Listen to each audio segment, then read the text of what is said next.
beradaptasi dengan kebiasaan baru. Sekarang ada muncul varian baru nih, COVID-19. Nah, mungkin boleh dijelasin sedikit dok, apa itu Omicron? Ya. Berita online yang saya baca, katanya gejalanya hampir sama seperti flu biasa nih dok ya. Nah, gejala-gejala spesifik seperti apa sih dok yang bisa membedakan ini Omicron nih dan ini bukan seperti itu? Halo, selamat pagi sahabat Rusdi, sahabat Rumah Sakit Pelni. Apa kabar? Seperti biasa di Sabtu pagi, saya Ridwan Syah Maulana Azhar bisa berjumpa kembali dengan sahabat Rusdi dalam acara selalu memberikan informasi seputar kesehatan. Dimana lagi kalau bukan di acara ngopi, ngobrol pagi bersama para ahli. Sahabat Rusdi, sejak kemunculannya di akhir tahun 2019, virus COVID-19 terus bermutasi dan memunculkan varian baru. Hingga saat ini sudah muncul varian Omicron.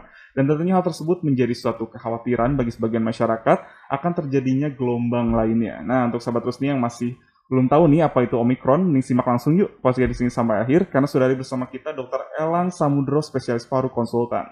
Baik, kalau selamat pagi dokter. Pagi. Gimana nih dok kabarnya? Sehat. Alhamdulillah ya dok ya, luar biasa nih dok. Terima kasih dok udah menghadiri acara pagi ini. Dimana pagi ini kita akan membahas suatu topik yang lagi ramai diperbincangkan nih dok ya di berbagai media, yaitu mengenai Omicron. Nah, itu tentunya menjadi suatu kekhawatiran baru nih dok ya bagi masyarakat ataupun sahabat Rusdi di rumah, karena dimana masyarakat saat ini sudah beradaptasi dengan kebiasaan baru. Sekarang ada muncul varian baru nih, COVID-19. Nah, mungkin boleh dijelasin sedikit dok, apa itu Omicron? Ya. Omicron itu sama seperti COVID juga. Ya memang COVID ya. Jadi COVID itu melakukan mutasi. Jadi mutasi dari virus COVID ini yang kita alami yang kemarin wave yang sebelumnya kan itu karena mutasi dari Delta. Kemudian yang sekarang mutasi dari Omicron. Nah, ini mutasi ini mempunyai implikasi. Jadi kalau yang mutasi yang sekarang ini dia lebih cepat untuk menular. Tapi untungnya walaupun dia cepat menular, gejalanya ringan, tidak sampai berat. Jadi itu yang mutasi yang sekarang ini. Oke, untuk perbedaannya dok, ini ada perbedaan yang signifikan nggak sih dok dengan varian yang sebelumnya nih? Kalau perbedaannya signifikan tadi, jadi dia sangat cepat menularnya. Jadi dia satu orang yang tertular, sekelilingnya udah banyak sekali yang tertular. Akan tetapi gejalanya ringan, bahkan bisa tanpa gejala. Kalau yang virus Delta kemarin kan kematiannya cukup tinggi ya. Nah, kalau yang sekarang sih dari hasil yang sudah di luar negeri itu kematiannya tidak sedahsyat yang Delta.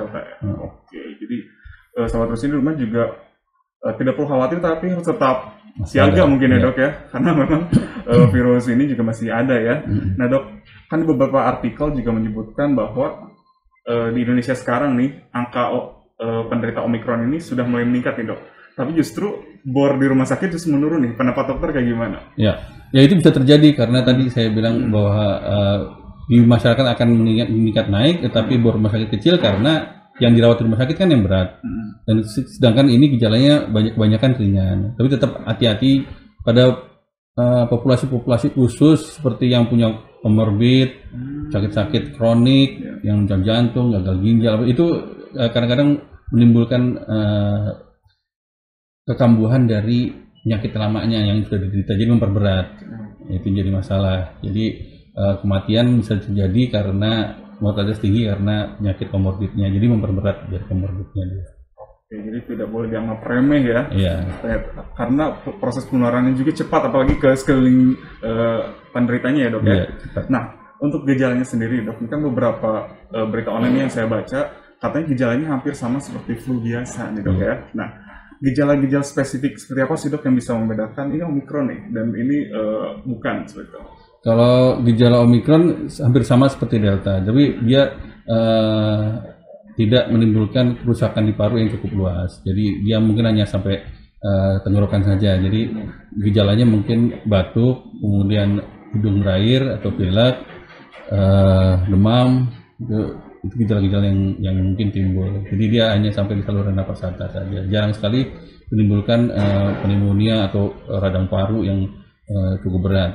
Oke, dari gejala juga memang tidak begitu berbeda ya dok ya. Nah, tentunya untuk mengetahui ini Omicron atau bukan harus dilakukan pemeriksaan ya dok ya. Nah, untuk pemeriksaan ini sendiri nih, ada perbedaan nggak sih dok dengan varian virus COVID sebelumnya? Apakah PCR ataupun rapid test yang biasa digunakan sekarang masih bisa mendeteksi Omicron ini? Ya.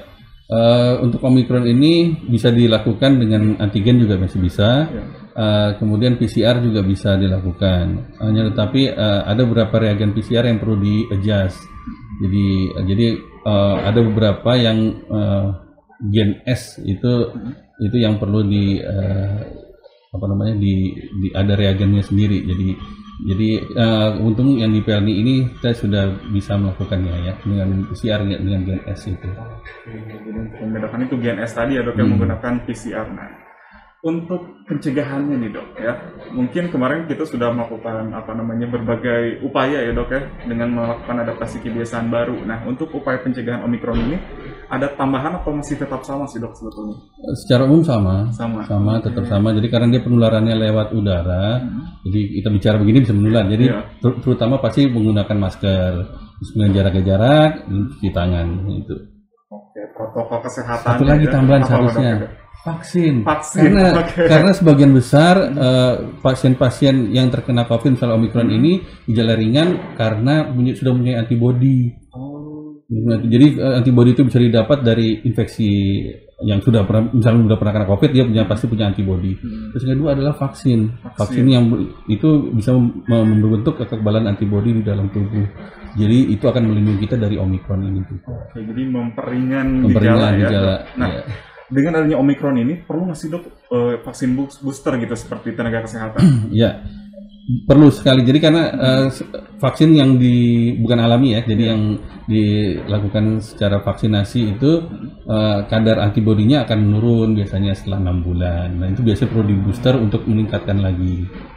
Jadi kita masih tetap, masalah pemerintah juga akan berencana untuk melakukan vaksinasi booster, jadi untuk meningkatkan imunitas tubuh di masyarakat. Oke, jadi supaya lebih maksimal ya dok ya, upaya pencegahannya ya. Oke dok, nah mungkin ada sahabat Rusni di rumah yang dinyatakan menderita Omikron ini dok. Nah, kriteria seperti apa sih dok yang memang harus dilakukan perawatan di rumah sakit, dan kriteria seperti apa juga yang harus dilakukan karantina di rumah? Ya.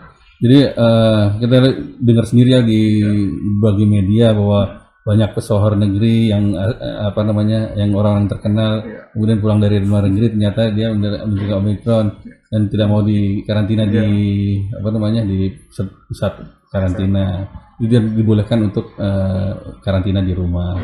Jadi syaratnya ya tadi, jadi dia karantina selama 10 hari, kemudian selama karantina ini tidak boleh bertemu orang-orang, berarti kan tidak boleh kontak dengan orang-orang karena dia akan sangat mudah menular sekali. Kemudian perlu disiapkan ya tempat untuk karantina, misal di rumah, isolasi yang sendiri, ada kamar mandi sendiri, atau kemudian makanan juga yang sekali buang ya, jadi langsung untuk makanan disuplai dari luar, dia ngambil sendiri. Kemudian semua dilakukan di dalam tempat isolasinya sendiri di rumah ya.